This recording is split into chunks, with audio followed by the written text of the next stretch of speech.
बिस्मिल्लाहिर्रहमानिर्रहीम। अस्सलाम वालेकुम नादरीन, आप यूट्यूब चैनल देख रहे हैं। मैं इमरान खान हूँ। नादरीन, दरियाओं की सूरत हाल मैं आपको बताता हूँ, लेकिन सबसे पहले मैं आपको ये बताऊँ कि इसके बाद जो मेरा नेक्स्ट वीलॉग होगा वो लाइव होगा और उसमें हम 6 घंटे तक आपके साथ मौजूद रहेंगे। मेरे साथ हमारे बहुत सारे साथी हैं पाकिस्तान के मीडिया के। ये वो तमाम लोग हैं जिन्होंने रियासत के सामने घुटने टेकने से इनकार किया। ये वो तमाम लोग हैं जो अपनी पूरी ताकत के साथ खड़े रहे। इनमें हमारे साथ समीना पाशा साहिबा मौजूद होंगी, खातून है, मैंने सबसे पहले उनका नाम लिया। और यह मकबूल जान साहब, हारून रशीद साहब, हमारे साथ समी इब्राहिम साहब होंगे, साबिर शाकिर साहब होंगे, उमर दराज गोंदल साहब होंगे, हमारे साथ सभी काजमी साहब होंगे और मेरे बड़े प्यारे दोस्त मेरा भाई सिद्दीक जान मेरे साथ मौजूद होंगे। और बहुत सारे हमारे दोस्त हैं मीडिया के जो हमें ज्वाइन करेंगे। हम एक टेलीथॉन करने के लिए जा रहे हैं और ये लाइव टेलीथॉन होगी। जो दरियाई इलाके हैं जहाँ पे सैलाब आया वहाँ से सारी सूरत हाल आपके सामने रखेंगे। हमें किन चीज़ों की ज़रूरत है, हमें क्या करना पड़ेगा, किस तरीके से पाकिस्तान को इस आफत से बचाया जा सकता है। देखें, ये बहुत बड़ी आफत है, ये कोई छोटी मुसीबत नहीं है। इंडिया के अंदर बहुत नुकसान हुआ है, पाकिस्तान के अंदर भी बहुत नुकसान हुआ है। मैं भी आपके सामने चीज़ें रखूंगा, लेकिन पाकिस्तान टाइम के मुताबिक रात 8 बजे से ऑनवर्ड हम एक टेलीथॉन करने जा रहे हैं जिसमें हम सारे पाकिस्तानी अपने अपने तौर पे सैलाब मुतासरीन की मदद करेंगे। हम सारे मिलकर फंड रेजिंग करेंगे और फिर उस फंड को सैलाब मुतासरीन के लिए हम खर्च करेंगे। हमने एक चीज़ का तहैया किया सब लोगों ने मिलकर कि हमने किसान को वापस खड़ा करना है, ख़ास तौर पे छोटे किसान को जिसकी फसल तबाह हो गई, जिसका खेत तबाह हो गया। हम उसे कैसे सहारा दे सकते हैं, नए बीज के साथ, खाद के साथ, उसकी फसल के अंदर हल चलाकर, और बहुत सारे मल्टीपल तरीके हैं वो भी हमने करने हैं। लेकिन पहले जो है वो रेस्क्यू का काम है, रिलीफ का काम है, उसके अंदर हम जो कर पाएंगे पहले वो करेंगे। और ये सारी चीज़ें ग्राउंड पे अभी भी बहुत सारे लोग कर रहे हैं। हम खुद ग्राउंड के ऊपर हमारी टीमें ये काम कर रही हैं और आने वाले दिनों में हम बड़ी तेज़ी से ये काम करेंगे। और इसके लिए ये एक टेलीथॉन जो आज शुरू हो जाएगी रात 8 बजे पाकिस्तान टाइम के मुताबिक, और ये हम तकरीबन 5 घंटे इसको 5 से 6 घंटे में इसको जारी रखेंगे। और ये सारे लोगों के मैंने नाम लिए, ये लोग हमारे साथ इसमें मौजूद होंगे। सूरत हाल क्या है नादरीन, पंजनद में 5 घंटों में 1 लाख से क्यूसिक से ज़्यादा का पानी जो है उसमें इजाफा हो गया है। 6 लाख क्यूसिक से ऊपर का रेला इस वक्त पंजनद से गुजर रहा है। हेड गंदा सिंह में पानी में लगातार इजाफे का रुझान हो रहा है। हालांकि इंडिया में बारिशें रुकी, इसके बावजूद जो पानी का फ्लो है, जो पीछे से पानी आता चला जा रहा है, वो रुक नहीं रहा। और अभी इतला आई है कि इंडिया में मजीद बारिशें आने वाले दिनों में शुरू हो जाएंगी, जबकि पाकिस्तान में अगले 2 से 3 दिन में बहुत तेज़ बारिशों की और तूफ़ानी बारिशों की पेशन गोई है। बेशतर अजला के अंदर ये बारिशें हो सकती हैं, ये 9 सितंबर 10 सितंबर इन दिनों के अंदर। तो सूरत हाल अभी गंभीर है और हमें किसी बड़े चैलेंज का खुदा न खास्ता सामना करना पड़ सकता है। लेकिन जो अब तक की है डिटेल वो मैंने आपके सामने रखी। मुल्तान में इमरजेंसी नाफिज हो गई है। वहाँ पे जलालपुर पीर वाला का जो मुख्तलिफ बंद थे, जो ब्लॉकेज लगे हुए थे पानी के आगे, वो टूट गए हैं। और उसके बाद दर्जनों देहात और दर्जनों बस्तियाँ ज़ेरे आब आ गई हैं। ये पीर महल का इलाका पूरा का पूरा डूबा हुआ है। मुल्तान की सराउंडिंग में जो एरियल व्यू लिया है मीडिया के लोगों ने, उससे पता चलता है कि सारे के सारे इलाके डूब गए हैं और वहाँ पे इमरजेंसी नाफिज की गई है। पंजाब हुकूमत ने भी ये कहा है कि इस तरफ जाने से गुरेज करें लोग और इंतज़ामिया की बात माने। मसाजिद के अंदर ऐलान करवाए गए हैं, क्योंकि इससे पहले किसी को आइडिया नहीं था कि ये एरिया डूब जाएगा। लेकिन पानी इतनी शिद्दत से आ रहा है कि वो कंट्रोल नहीं किया जा सका। इंडिया में भी इसी तरह हुआ है, वहाँ बहुत बड़ी तबाही हुई है। और सतलुज में इंडिया ने फिर पानी छोड़ा, उन्होंने उसकी बाकायदा वार्निंग जारी की। वो वक्तन फवक्तन वार्निंग दे रहे हैं, पानी छोड़ रहे हैं, जबकि इंडिया के अपने अंदर एक बहुत बड़ी तबाही आई है। यानी जितना जानी नुकसान पाकिस्तान में हुआ, इससे ज़्यादा जानी नुकसान इंडिया में हुआ है। जितना मवेशियों का नुकसान पाकिस्तान में हुआ, इससे ज़्यादा मवेशी हमने इंडिया में बहते हुए देखे हैं। बल्कि बहुत सारे मवेशियों की लाशें उनकी बहती हुई पाकिस्तान आ गई हैं। बल्कि उनकी कुछ डेड बॉडीज़ के बारे में खबरें चल रही थी कि इंडिया के साथ दरिया में वहाँ से कुछ डेड बॉडीज़ पाकिस्तान भी पहुँची हैं, इंसानों की भी।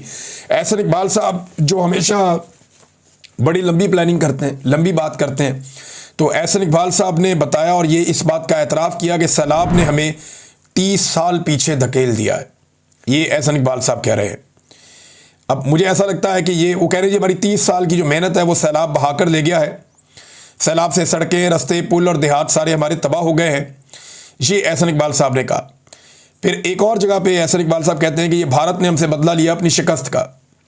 देखिए, भारत के अंदर जो तबाही हुई है वो पाकिस्तान से ज़्यादा हुई है।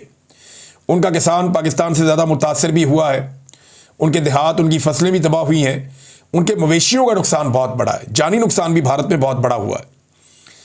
तो उनका नुकसान हुआ और हमारा भी नुकसान हुआ। इसको आबी जारहियत नहीं कह सकते, ये बात पाकिस्तान के वजीर दिफा ख्वाजा आसिफ खुद अपने मुंह से कह चुके हैं।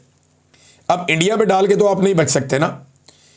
जो बंदोबस्त आपने करना था, दरियाओं के रास्ते में सोसाइटियां बन गई, उनके रास्ते रोक लिए गए, ये तो होना था। फिर एक कुदरती आफत है, बहुत ज़्यादा पानी आया, तो डेफिनेटली उसने अपने रास्तों से गुजरना था।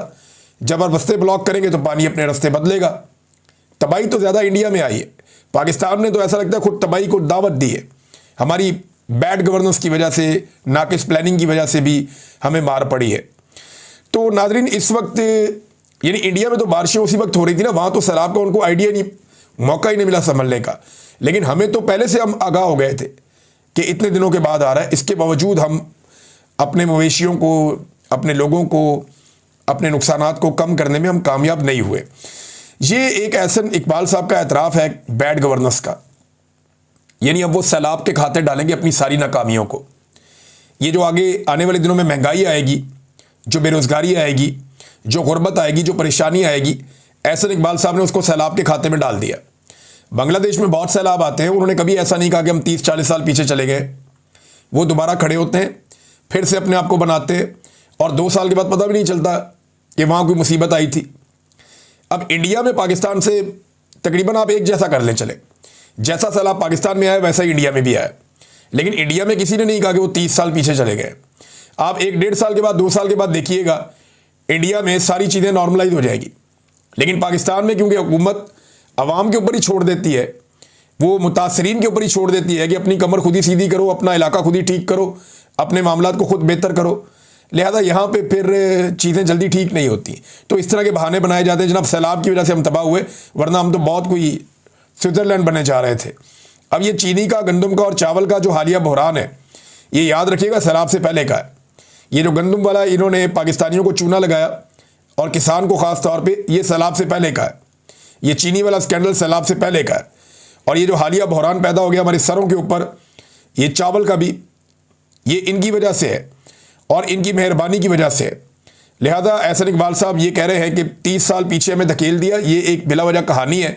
अगर हुकूमत अपना पूरी तरह से बंदोबस्त करे और अपनी पूरी एफर्ट लगाए और सब्सिडीज़ फ्राहम करे और अपनी पूरी तवानाइयाँ यहाँ पे खर्च करे, तो कोई वजह नहीं है कि पाकिस्तानी बहुत मेहनती हैं, जल्दी इसमें से निकल जाएंगे। आप देखिएगा भारत इससे कैसे निकलेगा, आप देखिएगा बाकी मुल्क जहाँ पे सैलाब आता है वो इसमें से कैसे निकलता है, बांग्लादेश में आता है वो भी इसमें से निकल जाते हैं। लेकिन पाकिस्तान ने इसको भी एक, ऐसा लगता है इस हुकूमत ने एक अपॉर्चुनिटी के तौर पे लिया है। नादरीन, एक और मेरे पास यहाँ पे एक खबर है, अकबर बाजुआ साहब ने खबर दी है। ये बड़ी इंटरेस्टिंग खबर है, एक वीडियो है, उसमें नज़र आ रहा है कि कुछ पाकिस्तानी किसान खड़े हैं, देहाती लोग खड़े हैं, एक पीछे जो है वो पानी की बेड़ी एक खड़ी हुई है, पानी के ऊपर एक कश्ती चलती है ना, एक बेड़ी भी चलती है। वो सज्जाद अली के गाने में शायद आपने सुना होगा, जो लोग नहीं जानते कि बेड़ियाँ, तो ये बेड़ी जो होती है ये पानी के ऊपर चलती है और इसको एक लंबे डंडे के साथ चलाते हैं ज़मीन में, उसका वो दरिया के नीचे जाके वो लगता है 30-30, 25-25 फुट लंबा एक डंडा होता है, उसके ज़रिए से इसको ले जाते हैं। बाद औक़ात कोई चप्पू से भी चला लेते हैं छोटी बेड़ी को, लेकिन ये डंडे के साथ चलती है ज़्यादातर। और इसके अंदर ट्रैक्टर ट्रालियाँ भी ले जाते हैं, जानवर भी ले जाते हैं, इसमें बहुत वज़न आप डाल सकते हैं बेड़ी के अंदर। ये हमारे दरियाओं पे बहुत हैं यहाँ पंजाब में। तो एक बेड़ी पीछे खड़ी है और उसमें वो किसान उतर रहे हैं और वो बता रहे हैं कि जनाब हम इंडिया वाली साइड पे गए थे, वहाँ से हम चारा काट के लाए। तो वो जो पूछने वाला है वो पूछता है कि इंडिया से चारा काट के लाए? उन्होंने कहा जी बिल्कुल हम वहाँ से लेकर आए। उन्होंने आपको मना नहीं किया? वो कहता है जी उन्होंने मना नहीं किया। उन्होंने कहा देखिए अगर आपके जानवर इससे ज़िंदा बच सकते हैं तो आप काट कर ले जाएँ, हमारे ये कंडों पे किनारों पे जो चारा जितना लगा हुआ है ये आप ले जाएं काट के और जाके अपने जानवरों को आप दें। वो कहता है उन्होंने मना नहीं किया हमें, बल्कि वो बहुत अच्छे हैं, उन्होंने हमें अलाउ कर दिया कि एक मुसीबत आई हुई है, एक परेशानी है, अगर ये पाकिस्तानी है तो क्या हुआ, जानवर इनके मर रहे हैं। उन्होंने कहा जी हमें हुकूमत की तरफ से कोई इमदाद नहीं पहुँची, हमें पाकिस्तान वाली साइड से कोई चीज़ नहीं मिली, हम इंडिया वाली साइड पर जाते हैं, चारा काटते हैं। उसने पूछा BSF आपको मना नहीं करती? तो उन्होंने कहा जी वो हमारी मजबूरी समझते हैं। वो कहते हैं अगर आपका इससे गुजारा होता है तो आप काट कर ले जाओ। तो हम जाते हैं और जाकर काट कर ले आते हैं। ये एक बड़ा अच्छा जेस्चर है। और देखें दोनों तरफ बॉर्डर के एक ही तरह के लोग रहते हैं। अच्छी बात यह है कि इंसानियत के नाते एक दूसरे के जानवर बचाना, एक दूसरे की इंसानों की जानें बचाना, ये बहुत ज़रूरी है। और ये कई मरतबा ऐसा हुआ कि दोनों तरफ के लोगों ने एक दूसरे की जान भी बचाई किसी आफत की सूरत में। तो ये किसानों ने जब ये दिखाया तो वो वीडियो बड़ी बड़ी ज़बरदस्त वीडियो है कि अगर अमन हो और प्यार मोहब्बत से रहें हमसाए और शरारत ना करें और जो बड़े मसाइल हैं उनको हल करें तो बड़ा पोटेंशियल है इस खित्ते के अंदर आगे बढ़ने का। नाज़रीन, एक और चीज़ मैं आपको बताता हूँ, ये रेस्क्यू इस वक्त सबसे मेन इदारा है जो दिखाई दे रहा है। अगर रेस्क्यू को टिकटॉक्स के लिए इस्तेमाल ना किया जाए तो मैंने पहले भी कहा कि अगर किसी ने सबसे ज़्यादा सरगर्मियों में हिस्सा लिया लोगों को बचाने की, वो रेस्क्यू है इदारों में से। पाकिस्तान के जितने इदारे हैं सारे इदारों को आप एक तरफ करें और रेस्क्यू अकेला जो है उसने बहुत काम किया है। ये इदारा परवेज़ इलाही साहब ने बनाया था, लेकिन शहबाज शरीफ साहब ने रेस्क्यू के इदारे से बदला लिया, दो इदारों से।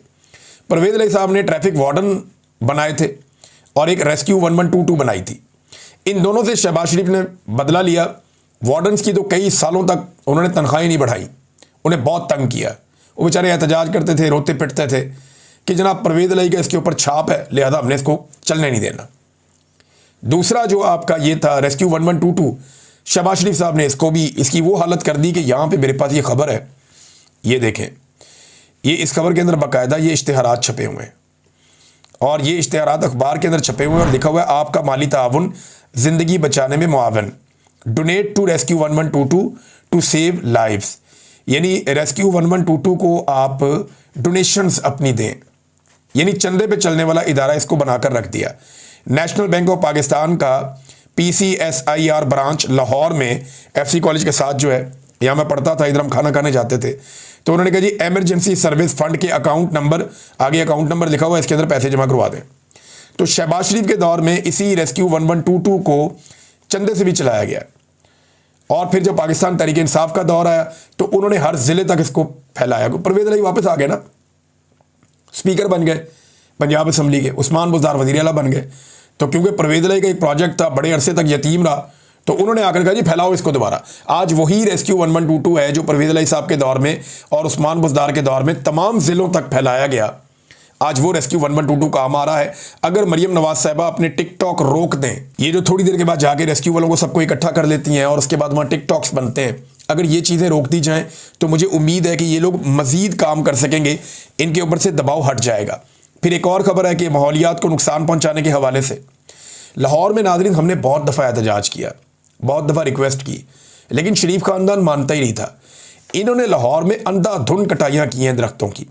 मिसाल के तौर पे ये अगर डॉन की रिपोर्ट आप देखें तो शहबाज शरीफ के वज़ारत आला के दौर में लाहौर में खरबों मालियत के मेगा प्रोजेक्ट्स के लिए हज़ारों दरख्त काट दिए गए और ये वो दरख्त थे जिसकी उम्र 50 साल 70 साल, इतने पुराने और बड़े दरख्त, वो दरख्त जो बड़े घने दरख्त थे, बहुत बड़े दरख्त थे। एक जो दरख्त है ना बड़ा दरख्त, वो कोई 36 बच्चों को, नन्हे बच्चों को ऑक्सीजन फराहम करता है, इतना ज़रूरी है। तो इन्होंने जनाब वहाँ पे बहुत बड़ी मिकदार में दरख्त काट दिए। 5000 दरख्त इन्होंने लगभग अपनी सड़कें चौड़ी करने के चक्कर में, अपने छोटे मोटे प्रोजेक्ट करने के चक्कर में इन्होंने काट दिए। बड़ा एहतजाज भी हुआ लाहौर में, इन्होंने दबा लिया एहतजाज पुलिस के ज़रिए से। फिर इन्होंने दावा किया कि हम बहुत दरख्त लगाएंगे। हमने देखा लाहौर में कोई शजरकारी हुई नहीं, कोई दरख्त लगे ही नहीं, इन्होंने कोई काम किया ही नहीं। और अब आप माहौलियाती तब्दीली के असरात देख रहे हैं। लाहौर में जब स्मोक आती है, सर्दियों में आप वहाँ नहीं रह सकते। बरसात में अजीबोगरीब तरीके से बारिशें होती हैं, बेमौसमी, आप गुजारा कर नहीं सकते। गर्मियों के अंदर इतनी शदीद गर्मी हीट वेव आती है कि आप उसका भी गुजारा नहीं कर सकते। तो लाहौर में रहने के लिए मौसम भी चंद महीने ही रह गया है।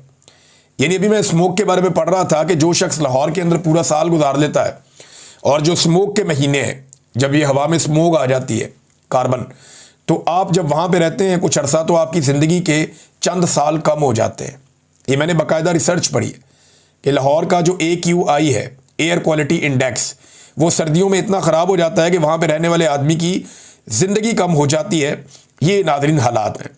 अब आ जाए नाज़रीन कुछ पॉलिटिकल खबरों की तरफ। इमरान खान साहब ने कुछ फ़ैसले किए हैं और उनमें 3 बड़े फ़ैसले हैं जो ये बताते हैं कि आज इमरान खान साहब कहाँ खड़े।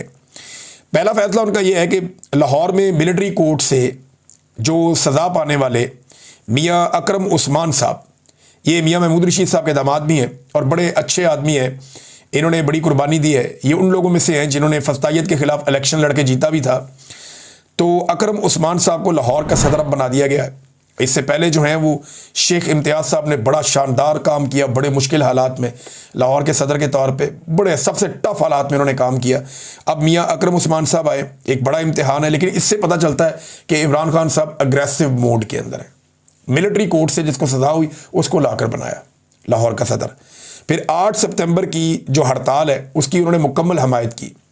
जो बलूचिस्तान में हड़ताल होने जा रही है, जो पूरे खैबर पख्तूनख्वा में इन्होंने एहतजाज की कॉल दी है, तो इसके ऊपर भी एक इमरान खान साहब ने बड़ा सख्त मौक़िफ़ लिया कि हम पूरी हमायत करेंगे। अचकज़ई साहब की और जो अख्तर महंगल साहब है। फिर तीसरा उन्होंने इरफान सलीम साहब को नामज़द किया सेनेट की नशस्त के लिए, जहाँ से शिबली फराज साहब को नाअहल करार दिया गया।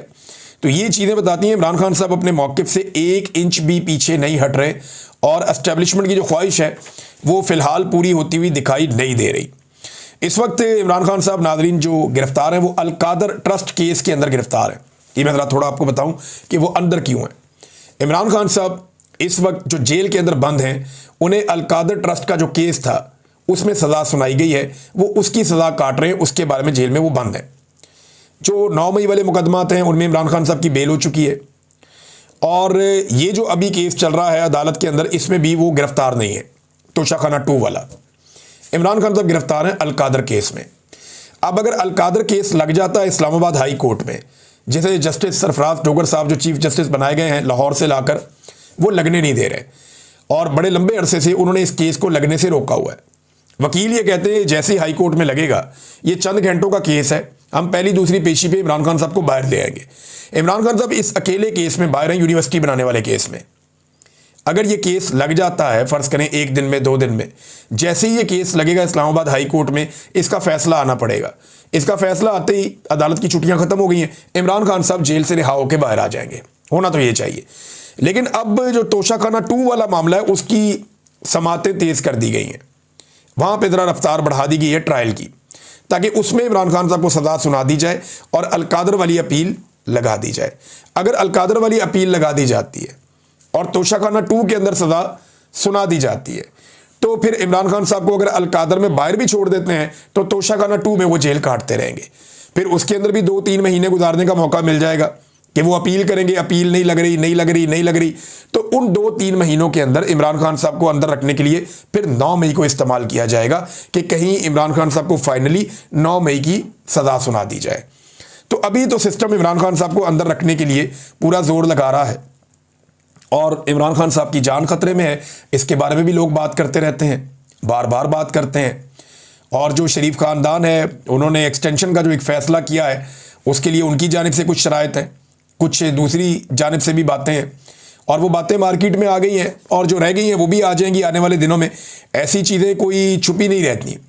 आलिया हमजा साहिबा ने एक फ़ैसला किया है मंगल वाले दिन के हवाले से, और उनका फ़ैसला ये है, आलिया हमजा साहिबा ने कहा कि अरकान सूबाई असम्बली जितने भी हैं पंजाब के, और जो वेस्ट पंजाब के तमाम टिकट होल्डर, ये जो मगरबी पंजाब या जिसको आप कहते हैं अडियाला के आसपास वाले जितने इजला हैं, उनके सारे टिकट होल्डर्स, स्टेक होल्डर्स, तंजीमी ओहदेदारान, यूनियन कौंसल लेवल तक के ओहदेदारान और वकला, वो सारे 9 सितंबर बरोज़ मंगल दोपहर 1 बजे अडियाला जेल के बाहर उन्होंने बुलवा लिए हैं आलिया हमजा साहिबा ने।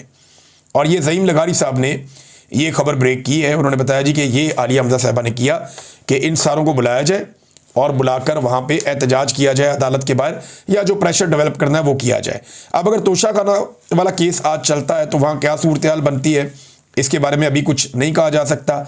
लेकिन इमरान खान साहब के वकला का ये मानना है कि इससे पहले कि इमरान खान साहब बाहर आएँ जेल से, कोशिश की जाएगी कि उन्हें तोशाखाना में सज़ा दे दी जाए, ताकि अगर दूसरे केस में बाहर आते हैं अल-कादर वाले में, तो तोशाखाना वाले में उन्हें अंदर रखा जा सके, और फिर तोशाखाना वाले केस में अंदर रखते हुए 9 मई वाले केसेस में कोई राह हमवार की जाए और मैक्सिमम टाइम इमरान खान साहब का जेल में गुजारने का बंदोबस्त किया जाए। देखते हैं क्या होता है। अब तक के लिए इतने, अपना ख्याल रखिएगा, अपने चैनल का भी। अल्लाह हाफ़िज़।